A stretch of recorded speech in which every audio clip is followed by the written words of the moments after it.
Making headlines.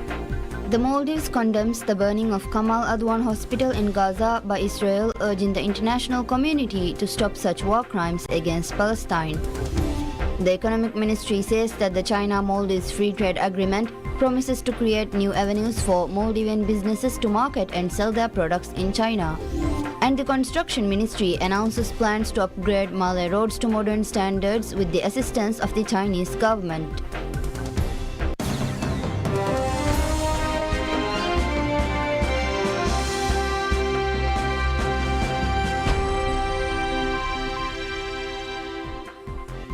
Bismillahirrahmanirrahim. Assalamu alaikum and welcome to PSM News in English with me, Ilham Naeem.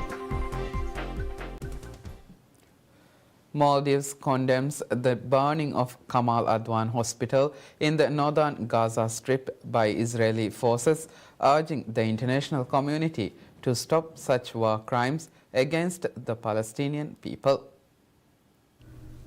Maldives government condemns the burning of Kamal Adwan Hospital in the northern Gaza Strip by Israeli forces, urging the international community to stop such war crimes against the Palestinian people. The Ministry of Foreign Affairs said in a statement that the heinous attack on the hospital represents a grave violation of international humanitarian law and international human rights law. The Maldives also reiterated its call on the international community, particularly the United Nations Security Council, to take immediate and decisive actions to stop Israel's aggression in Gaza, protect the Palestinian people, and hold accountable those responsible for these crimes. The Palestinian Territories health officials said the assault on Kamal Adwan Hospital has rendered the facility useless, further worsening Gaza's severe health crisis. The WHO said 60 health workers and 25 patients are in critical condition, including some on ventilators, reportedly remain in the hospital. Patients in moderate to severe conditions were forced to evacuate to the destroyed, non-functioning Indonesian hospital. The UN Health Agency said that it was deeply concerned for their safety. Gaza's health ministry reported that Israeli forces detained Kamal Adwan's hospital director, Hussam Abu Safia, along with several medical staff members. In the days leading up to the raid, Abu Safia had repeatedly warned about the hospital's precarious situation, accusing Israeli forces of targeting the facility. On Monday, he issued a statement accusing Israel of targeting the hospital with the intent to kill and forcibly displace the people inside. On Thursday, he said 5 staff members of the hospital had been killed in an Israeli strike near the facility. Gaza's health ministry had earlier quoted Abu Safia reporting that the military had set on fire all surgery departments of the hospital. Since October 6th, Israel has intensified its land and air offensive in northern Gaza, saying its goal is to prevent Hamas militants from regrouping. Ministry of Economic Development and Trade says that the China-Maldives Free Trade Agreement (FTA), which will come into force on 1st January 2025, promises to create new avenues for Maldivian businesses to market and sell their products in China.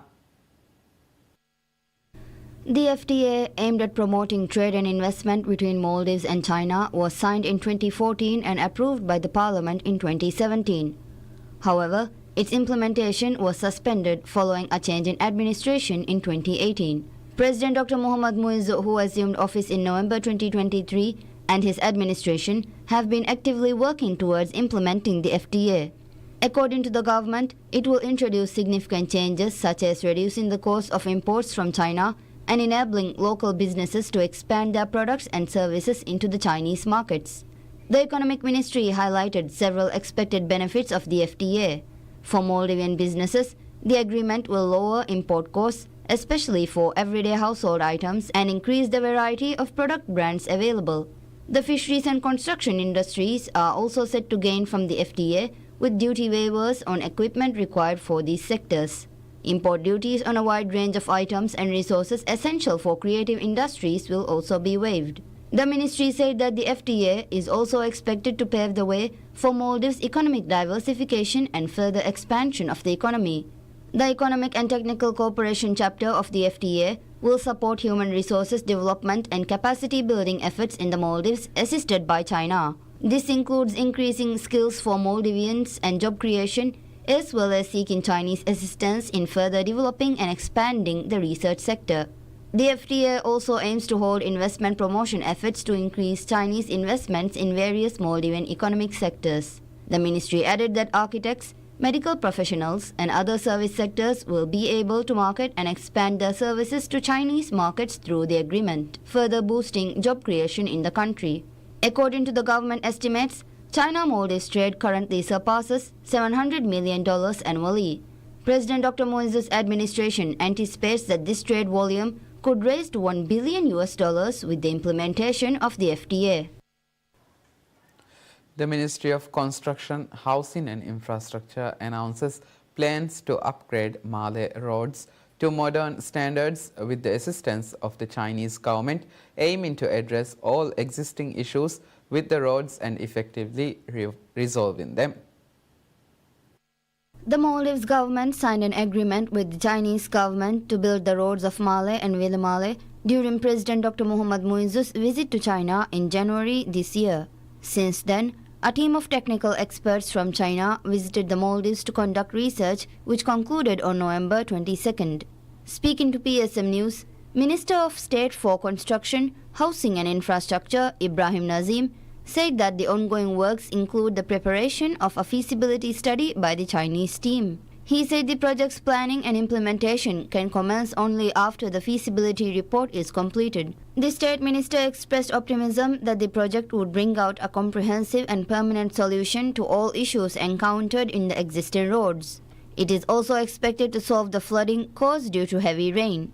According to the ministry, the roads will be reconstructed under China's free assistance by using tar and with improved accessibility for utility services. Water and sewerage systems, power upgrades, stormwater drainage systems and fire hydrants will also be installed. The Villa Malé Road project involves the construction of 5.6 kilometers of roads integrated with electricity networks, sewerage systems and drainage systems. The practical work of the project is set to begin after carrying out topographic, hydrological and geotechnical surveys in addition to an Environment Impact Assessment EIA.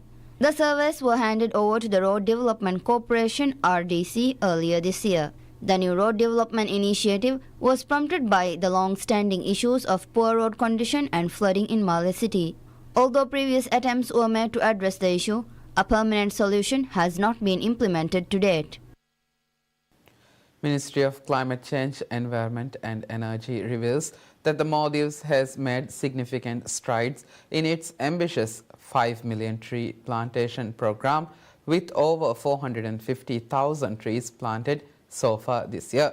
The tree plantation program highlights the administration's commitment to combating climate change and enhancing biodiversity. The 5 million tree plantation program, launched by President Dr. Mohamed Moises, aims to combat climate change, enhance biodiversity, and protect endangered native tree species. It was officially inaugurated on 5th June 2024, coinciding with World Environment Day, marking a significant step towards environmental conservation. The initiative focuses on planting native tree varieties that are at risk of extinction. These include fruit trees, shade trees, flowering trees, and trees used in traditional Divi medicine. Over a span of 5 years, the program aims to plant a total of 90 varieties of fruit-bearing and vegetable-producing plants, significantly contributing to the country's ecological and food security. According to the Environment Ministry, as of now, a total of 450,936 trees have been planted this year. Additionally, 70 institutions and parties have pledged to plant an additional 4,219,456 trees. The ministry added that the tree plantation activities are currently underway in the capital Malé City as well as in the atolls. Furthermore, Environment Minister Tariq Ibrahim said that a remarkable 398,000 trees were planted on the first day of the program. The 5 million tree plantation program was first announced by President Dr. Moises on December 1, 2023, during his address at the 28th session of the Conference of Parties to the United Nations Framework Convention on Climate Change, also known as the COP28 conference. The program aligns with the goals set during the COP28 conference, underscoring the Maldives' commitment to global environmental efforts. The government notes that these efforts underscore a strong commitment to protecting the delicate ecological balance of the Maldives and addressing the challenges posed by climate change for the benefit of both the present and future generations. The Maldives Marketing and Public Relations Corporation (MMPRC) announces a special event at Hurumale on the occasion of the New Year. MMPRC said activities will be conducted at Hurumale Central Park on New Year's Eve, 31st December, with a drone festival from 8 p.m. to midnight. The festival, which will feature a 15-minute special drone show on the adventures of a tourist. Fireworks will commence at the stroke of midnight. MMPRC said a food festival will also be held to coincide with New Year's celebrations, running from 31st December to 1st January. In recent years, New Year has been celebrated vibrantly in Male City and across the Maldives. Fenaka Corporation Limited says the corporation's in-house solar program is aimed at revolutionizing energy production across the country, is set to yield significant financial and environmental benefits. According to Fenaka, the initiative is expected to save approximately $1.29 million annually through reduced diesel consumption. By installing solar panels on the rooftop of its powerhouses and office buildings, the company is making a substantial shift towards sustainable energy. It said that in the past year alone, Fenaka had installed 2,298 kilowatts of solar panels and increased battery storage capacity to 7,005 kilowatts. The project plans to install a total of 5.2 megawatts of solar capacity, covering all islands under Fenaka's jurisdiction, with a budget of around $5.97 million. The solar systems will vary in size, with installations of 18 to 30 kilowatts of grid-tied solar power planned. The project is scheduled to commence early next year and is a key part of Fenaka's broader renewable energy strategy. This strategy includes not only the installation of solar systems but also significant efforts to expand its renewable energy portfolio. Fenaka is collaborating with the Ministry of Environment, Climate Change and Technology and the Asian Development Bank (ADB) through the POISE project to enhance solar energy capacity in various islands of the country. Over the past year, the corporation has successfully installed solar power on buildings in 12 islands. Additionally, a total of 14 megawatts of solar systems have been deployed and are now operational across the islands served by Fenaka under different projects. The initiative are in line with the government's goals to increase renewable energy usage, rapidly growing the country's energy sector, and promote eco-friendly electricity generation. They also support the nation's commitment to achieving the Sustainable Development Goals. In related effort, Fenaka is working with the Environment Ministry to provide 3 megawatts of photovoltaic PV systems to local households as part of its Mage Solar program. This program aims to harness solar energy by installing PV systems on the rooftops of private homes. It is part of the government's broader strategy to achieve 33% renewable energy consumption by 2028, significantly reducing reliance on imported fossil fuels. Bank of Maldives, BML, and Maldives Islamic Bank (MIB) announces that their branches and service centers will be closed on 31st December, coinciding with the New Year holidays. In separate announcements, BML and MIB revealed that all their branches and service centers will remain closed on 31st December 2024. This closure will extend through the New Year holiday, with operations resuming on 5th January 2025. BML advised its customers to note the closure period and complete their banking needs before 31st December to avoid any inconvenience during the holiday season. Despite the closure of physical branches, BML assured its customers that alternative banking services will remain operational. BML's mobile banking, self-service ATMs and customer support services will continue to function, ensuring uninterrupted banking services for its customers. Similarly, MIB confirmed that its e-banking services, ATM facilities and customer care centers will be operational during the holiday period to ensure customers have access to essential banking services without disruption. Travel bans have been imposed on the Road Development Corporation (RDC's) former Managing Director Musa Ali Manik and its former Chief Financial Officer Yasir Hassan in connection with a corruption case being investigated by the Modi's police service. The travel ban was imposed under court order.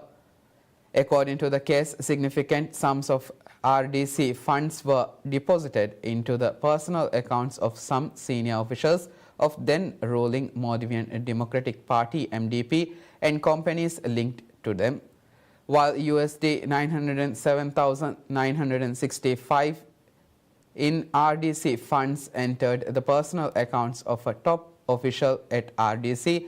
The funds were circulated through the accounts of 3 other individuals. Of this, USD 713,400 was deposited into the accounts of one of the 3 individuals, while USD 259,340 was transferred into the accounts of 2 others. MPS disclosed that 216 transactions were made to a single suspect from the RDC account.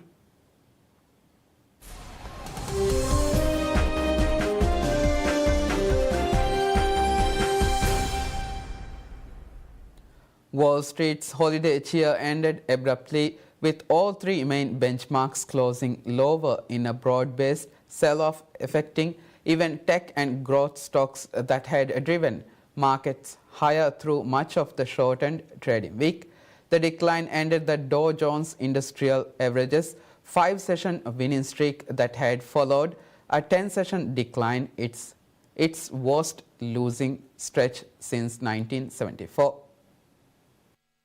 According to preliminary data, the S&P 500 lost 65.34 points or 1.08% to end at 5,972.25 points, while the Nasdaq Composite lost 294.69 points or 1.47% to 19,725.67. The Dow Jones Industrial Average fell 321.73 points or 0.74% to 42,992.58. As far as markets going down today and the sell-off that we're seeing in markets, I think it's a pretty normal reaction to the fact that we're up double digits strongly, 20 to 30%, depending on the index you're looking at year to date coming into this period. And I also think you have a lot of the senior traders and senior individuals and a lot of individuals in general at home this weekend, so that you've got, or the tail end of this week. The sell-off thwarted the seasonal rally, in which stocks traditionally rise during the last 5 sessions of December and the first 2 of January.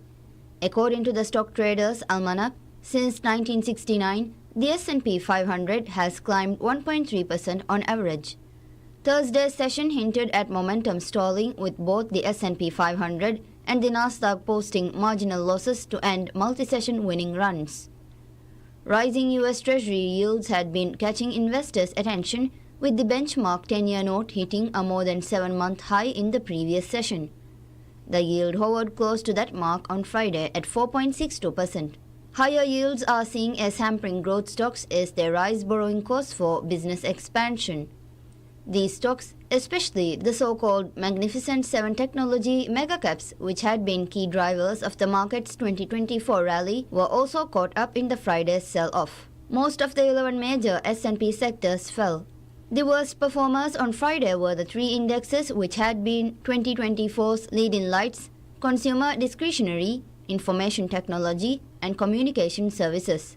Despite Friday's travails, all 3 indexes recorded weekly gains.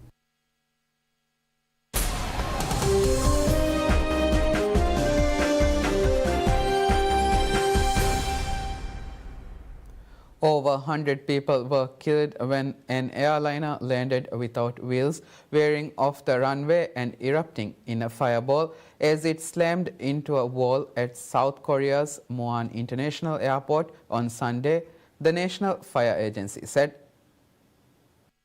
South Korea's Transport Ministry said Jeju Air Flight 7C2216 arriving from the Thai capital, Bangkok, with 181 people on board, was attempting to land shortly at the airport in the south of the country. The ministry also confirmed the casualties in the deadliest air accident involving a South Korean airline in nearly 3 decades.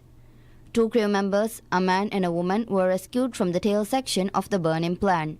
Muan Fire Chief Lee Jong-hyeon said that authorities have switched from rescue to recovery operations and because of the force of the impact are searching nearby areas for bodies possibly thrown from the plane. The head of the local public health center said that the 2 crew members were being treated at hospitals with medium to severe injuries. Yonhap News Agency cited a fire official saying that most of the 175 passengers and 6 crew members were presumed dead. Another fire official told that at least 58 bodies have been recovered, but the number is not final. Video shared by local media showed the twin-engine aircraft skidding down the runway with no apparent landing gear before slamming into a wall in an explosion of flame and debris. Other photos showed smoke and fire engulfing parts of the plane. Yonhap reported that all domestic and international flights at Muan Airport had been cancelled. South Korean acting president, who was named interim leader of the country on Friday after the previous acting president was impeached amid an ongoing political crisis, ordered all-out rescue efforts. His chief of staff convened an emergency meeting.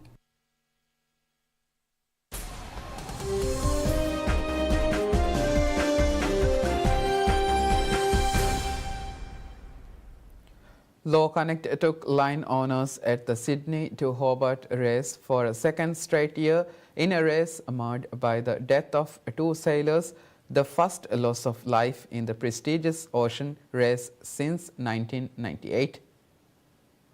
Christian Buck's Law Connect was in second place in the early hours of Friday, but moved into the lead when favourite Master Lock Comanche, which had set a record-breaking pace, retired due to mainsail damage. Law Connect had finished the 2023 race by 51 seconds in a dramatic finish, but this time the Super Maxi beat second place Celestial Lee 70 with a healthy lead in the 628 nautical mile race. Early on Friday, organizers and local authorities said 2 experienced sailors were killed in separate incidents. So you're all aware of this terrible tragedy that has occurred where we've lost 2 crew members in 2 separate incidents. The boats are now safely in harbour. We have offered support to the families, and you can imagine how distressing it is for the family and the friends, but indeed for all the crew who were on those 2 boats. Race organizers said in a statement that both crew members died after they were suspected to have been hit by the sail boom, a horizontal pole which holds down the sails and swings depending on the direction of the wind. They later said one of the sailors, Nick Smith from South Australia, had been hit by the boat's main sheet and thrown across the boat, hitting his head on the winch. Smith, 65, was a crew member of the bowline, competing in the race for the 5th time. A few hours later, a crew member on the Flying Fish Arctos was struck by a sail boom and died. He was identified as Rock Warden, 55, a sailor with 2 decades of experience from Western Australia. Bad weather has forced several boats to retire from the 79th running of the race, which began on Thursday. The last loss of life in the race came in 1998 when 5 yachts were sunk and 6 sailors died after a major storm hit the fleet.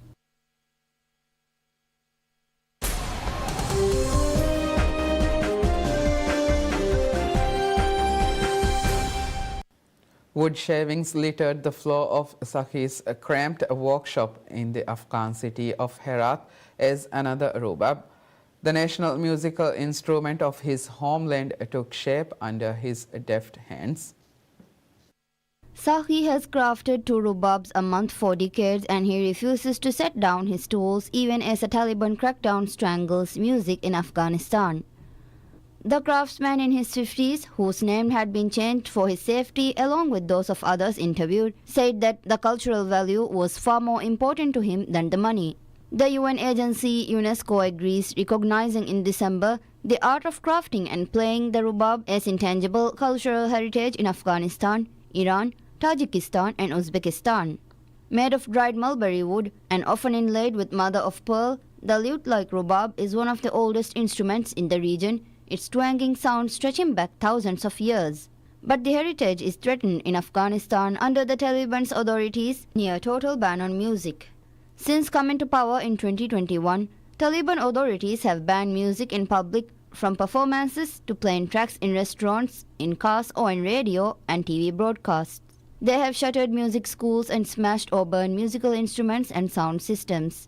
Many Afghan musicians have fled out in fear or in need of work after losing their livelihoods in one of the world's poorest countries where jobs are scarce. The Taliban authorities have encouraged former musicians to turn their talents into Islamic poetry and unaccompanied vocal chants, also the only forms of music allowed under their previous rule from 1996 to 2001. That's it for now. Thank you for watching PSM News. Have a good day.